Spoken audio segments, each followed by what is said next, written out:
Hello students, तो जैसे कि आपको पता है कार्बन एंड इट्स कंपाउंड एक ऐसा चैप्टर है जिसमें बहुत सारी रिएक्शंस हैं और बहुत सारे इंपॉर्टेंट क्वेश्चन बनते हैं और बहुत ज़्यादा बड़ा चैप्टर है, काफ़ी ज़्यादा मार्किंग का भी चैप्टर है। तो चैप्टर जो है मार्किंग स्कीम से, रिएक्शन से, हर तरीके से बहुत ज़्यादा इंपॉर्टेंट है। सो ये वीडियो में सारी रिएक्शंस आज कवर करेंगे और जितने भी इंपॉर्टेंट क्वेश्चन इस चैप्टर में से बन सकते हैं वो सब कवर करेंगे। तो स्टार्ट करते हैं इंपॉर्टेंट क्वेश्चन से वीडियो के। फर्स्ट क्वेश्चन है, why is candle flame generally yellow? तो कैंडल जब हम फ्लेम करते हैं, कैंडल को जब जलाते हैं तो वो येलो कलर की क्यों दिखती है? तो candle flame is generally yellow due to the presence of unburnt carbon particle, क्योंकि उसके अंदर जो कुछ कार्बन पार्टिकल है वो अनबर्न्ट रह जाते हैं, जिसकी वजह से वो येलो कलर की दिखती है। And when the light falls on these particle तो येलो कलर स्कैटर हो जाता है।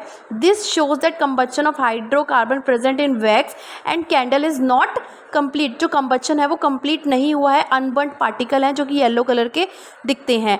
नेक्स्ट क्वेश्चन है, unknown compound has a smell of vinegar. Vinegar की स्मेल किस कार्बन कंपाउंड में से आती है? तो ये आपको पता होना चाहिए, इथेनॉइक एसिड। इथेनॉइक एसिड को हम एसिटिक एसिड भी कहते हैं और इथेनॉइक एसिड बहुत इंपॉर्टेंट टॉपिक है इस चैप्टर का, जिसमें से हर साल क्वेश्चन आते हैं। तो इथेनॉइक एसिड और एसिटिक एसिड का फॉर्मूला आपको पता होना चाहिए और इसके अंदर यानी कि जब हम 5 to 8% सॉल्यूशन बनाते हैं एसिटिक एसिड का वाटर के साथ तो उसको बोलते हैं विनेगर। तो क्वेश्चन ये भी आता है कि विनेगर कैसे बनाया जाता है, ये किस चीज़ से बनाया जाता है? तो विनेगर जो है एसिटिक एसिड के साथ बनाया जाता है वाटर मिला के।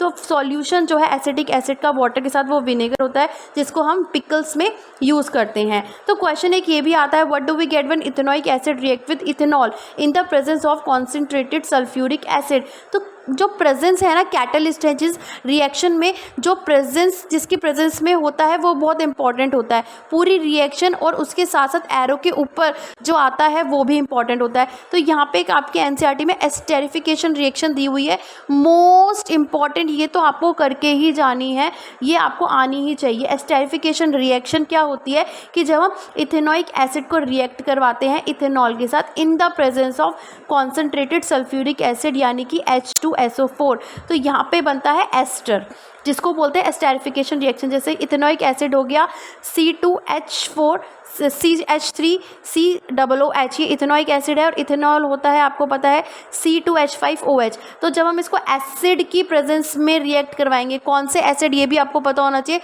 Sulphuric acid H2SO4। तो क्वेश्चन कैसे भी आ सकता है, सब चीज़ें आपको पता होनी चाहिए। एस्टर का पूरा फॉर्मूला पता होना चाहिए, किस एसिड की प्रेजेंस में ये रिएक्शन होती है वो आपको पता होना चाहिए। कैटलिस्ट क्या है, यानी कि कैटलिस्ट यानी जिसकी प्रेजेंस में ये रिएक्शन होती है, यानी कि sulphuric acid is a catalyst, acid catalyst होता है इसके अंदर। तो ये आपको पता होना चाहिए। इथेनॉइक एसिड का फॉर्मूला और इथेनॉल का फॉर्मूला आपको पता होना चाहिए। ये पूरी एस्टेरिफिकेशन रिएक्शन बहुत ज़्यादा इंपॉर्टेंट है। अगर इसका रिवर्स कर दें हम, यानी कि जो वहाँ पे हमारा बना है लास्ट रिएक्शन में एस्टर जो बना है, इसको NaOH की प्रेजेंस में रिएक्ट करवाएंगे तो हमें बैक इथेनॉल मिल जाएगा C2H5OH, जैसे कि इस रिएक्शन में देख रहे हैं। तो बैक है, ये रिवर्स रिएक्शन है एस्टेरिफिकेशन रिएक्शन की। तो एस्टेरिफिकेशन रिएक्शन और सपोनिफिकेशन रिएक्शन, इस वाली रिएक्शन को बोलते हैं सपोनिफिकेशन रिएक्शन। तो ये दोनों रिएक्शन बहुत इंपॉर्टेंट है और दोनों में डिफरेंस आता है। दोनों की पूरी रिएक्शन आपको पता होनी चाहिए, दोनों के कैटलिस्ट पता होने चाहिए। जैसे कि आपको दिख रहा है कि ये जो एस्टर बना है CH3COOC2H5, ये NaOH की प्रेजेंस में, यानी कि NaOH क्या है, ये एक एल्कली है, ठीक है। तो ये सोडियम हाइड्रोक्साइड बोलते हैं, एल्कली है। तो इसकी प्रेजेंस में हमें जो एस्टर है वो हम कन्वर्ट होकर दोबारा अल्कोहल मिल जाता है और एक सोडियम सोल्ट बनाता है। सोडियम सोल्ट है इसके अंदर CH3COONA, ठीक है। तो ये वाली जो रिएक्शन है इसको बोलते हैं सपोनिफिकेशन रिएक्शन और ये सोप बनाने के फॉर्मूले में यूज़ की जाती है। तो सब चीज़ें आपको पता होनी चाहिए। Give a test to identify the presence of ethanoic acid. तो आपको पता है ethanoic acid is an acid, तो हम लिटमस सॉल्यूशन, लिटमस पेपर वाला जो है हम टेस्ट करेंगे, जिसमें कलर जो है चेंज हो जाएगा, रेड कलर हो जाएगा, ब्लू कलर से रेड कलर में चेंज हो जाएगा जब भी हम एसिड को करते हैं। एसिड में जो लिटमस पेपर है वो ब्लू कलर से चेंज होकर रेड कलर में हो जाता है। तो ये एक क्वेश्चन है, ये आपको पता होना चाहिए। Write the molecular formula of second and third member of homologous series whose first member is ethene. First member ethene है यानी कि एल्कीन है। एल्कीन का फॉर्मूला आपको पता होना चाहिए CnH2n।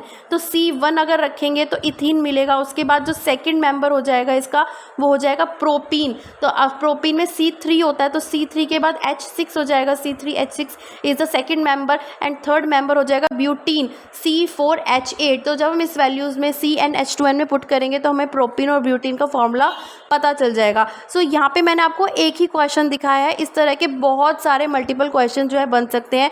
आपको क्या याद करना है, आपको जनरल फॉर्मूला याद करना है। तो ऐसे आपसे किसी भी टाइप के क्वेश्चन आप सॉल्व कर पाओगे। आपसे कोई भी होमोलोगस सीरीज़ का first member, second member, third member पूछा जा सकता है। तो हर चीज़ आपको अच्छे से आनी चाहिए। जैसे कि यहाँ पे होमोलोगस सीरीज़ नेक्स्ट पूछा है C2H4। सो C2H4 को देखकर आपको जनरल फॉर्मूला पता चल गया होगा कि एल्कीन का है, CnH2n का है। तो नेक्स्ट हो जाएगा C3H6, ठीक है, जो कि होता है प्रोपीन का। इसी तरह से सेकंड पार्ट है इसका C4H6। C4H6 को देखकर आपको इसका जनरल फॉर्मूला पता करना है सबसे पहले कि किस फॉर्मूले से बिलोंग करता है।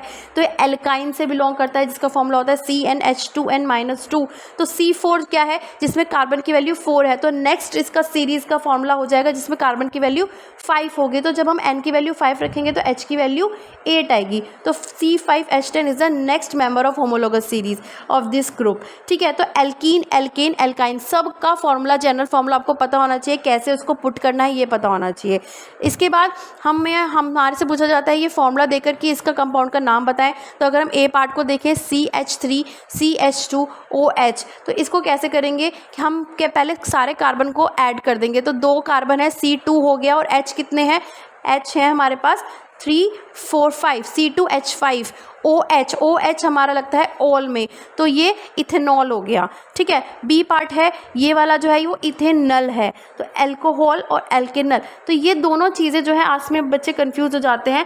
तो इसमें आपको ध्यान रखना है इथेनॉल का फॉर्मूला और इथेनल का थोड़ा सा डिफरेंस है, बस ये आपको यहाँ पे ध्यान रखना है। यहाँ पे H2 नहीं H आएगा। इसके अलावा बेंजीन का स्ट्रक्चर फॉर्मूला फ्रेंड्स बहुत ज़्यादा इंपॉर्टेंट है, ये आपको करके ही जाना है। इसका फॉर्मूला C6H6 होता है और इस तरह से इसको ड्रॉ करते हैं। तो यहाँ पे आपको ये पता होना चाहिए कि कहाँ पे आपको डबल बॉन्ड लगाना है, कहाँ पे आपको सिंगल बॉन्ड लगाना है। और इसी तरह से आपको पूरा बेंजीन का फॉर्मूला अगर ड्रॉ करने के लिए आ जाता है तो आप इसी तरीके से इसको स्ट्रक्चर फॉर्मूला इसका ड्रॉ करेंगे। नेक्स्ट क्वेश्चन है what do you mean by isomers. Isomer पे हमेशा क्वेश्चन आता है, तो आइसोमर आपको पता होना चाहिए। किसी का भी आइसोमर आपसे पूछा जा सकता है। ब्यूटेन का सबसे ज़्यादा पूछा गया है। C4H10 का आइसोमर, उसका स्ट्रक्चर ड्रॉ करने के लिए आपको पूछा जा सकता है। क्वेश्चन बहुत इंपॉर्टेंट है। तो आइसोमर्स क्या होते हैं, आइसोमर्स वो होते हैं जिसका फॉर्मूला तो सेम होता है, जैसे कि आप देख रहे हैं same molecular formula but different structural formula, that is different properties. उसका फॉर्मूला स्ट्रक्चरल फॉर्मूला अलग होगा लेकिन मॉलिक्यूलर फॉर्मूला सेम होगा, यानी कि उन दोनों के प्रॉपर्टीज़ आपस में डिफरेंट होंगी लेकिन उसका सेम मॉलिक्यूलर फॉर्मूला होगा। तो यहाँ पे हमसे आइसोमर का पूछा, आइसोमर के यहाँ पे हमसे ब्यूटेन के आइसोमर पूछे जो कि 2 होते हैं। यहाँ पे आप देख रहे हैं एक तो ब्यूटेन का फॉर्मूला दिखाया हुआ है और एक होता है मिथाइल प्रोपेन। तो दोनों का आप अगर चेक करेंगे दोनों का मॉलिक्यूलर फॉर्मूला सेम है, दोनों में ही C4 है और H10 है, लेकिन इनका स्ट्रक्चरल फॉर्मूला अलग होता है और स्ट्रक्चरल फॉर्मूला अलग होने की वजह से इनकी प्रॉपर्टीज़ में भी डिफरेंस होता है। तो ये होता है आइसोमर। ब्यूटेन का आइसोमर आप इस तरीके से अच्छे से करके जाएंगे, बहुत इंपॉर्टेंट है। नेक्स्ट एक जो ये रिएक्शन है फ्रेंड्स, जिसमें जो आपको स्क्रीन पे दिख रही है, ये मोस्ट इंपॉर्टेंट रिएक्शन है। इसमें कई तरीके के घुमा फिरा के क्वेश्चन पूछे जाते हैं कि हमें डिफरेंस बताइए, हमें बताइए formation of ethanoic acid from ethanol, या फिर किसकी प्रेजेंस में ये रिएक्शन होती है, या फिर कैसे ये रिएक्शन होती है, कंप्लीट रिएक्शन आप इसमें बताइए। तो हर चीज़ें आपको पता होनी चाहिए। जैसे कि देख रहे हैं इथेनॉल को कन्वर्ट किया है इथेनोइक एसिड में इन the presence of alkali that is KMnO4। तो KMnO4 क्या है, 5% एल्कली है, यानी कि यहाँ पे आपको ये पता होना चाहिए KMnO4 act as an oxidising agent. Question ये भी आता है KMnO4 एक रिड्यूसिंग एजेंट है या फिर ऑक्सीडाइजिंग एजेंट है। तो ये एक ऑक्सीडाइजिंग एजेंट है क्योंकि यहाँ पे एडिशन ऑफ ऑक्सीजन हो रहा है। और इसके अलावा 5% सॉल्यूशन ऑफ KMnO4 का मीनिंग पूछते हैं कि इसका मीनिंग क्या है। तो इसका मतलब है कि टोटल 100 ग्राम में से 5 ग्राम KMnO4 है और 95 ग्राम वाटर है। तो ये भी आता है किस तरह से KMnO4 का सॉल्यूशन प्रिपेयर किया जाता है इस रिएक्शन में।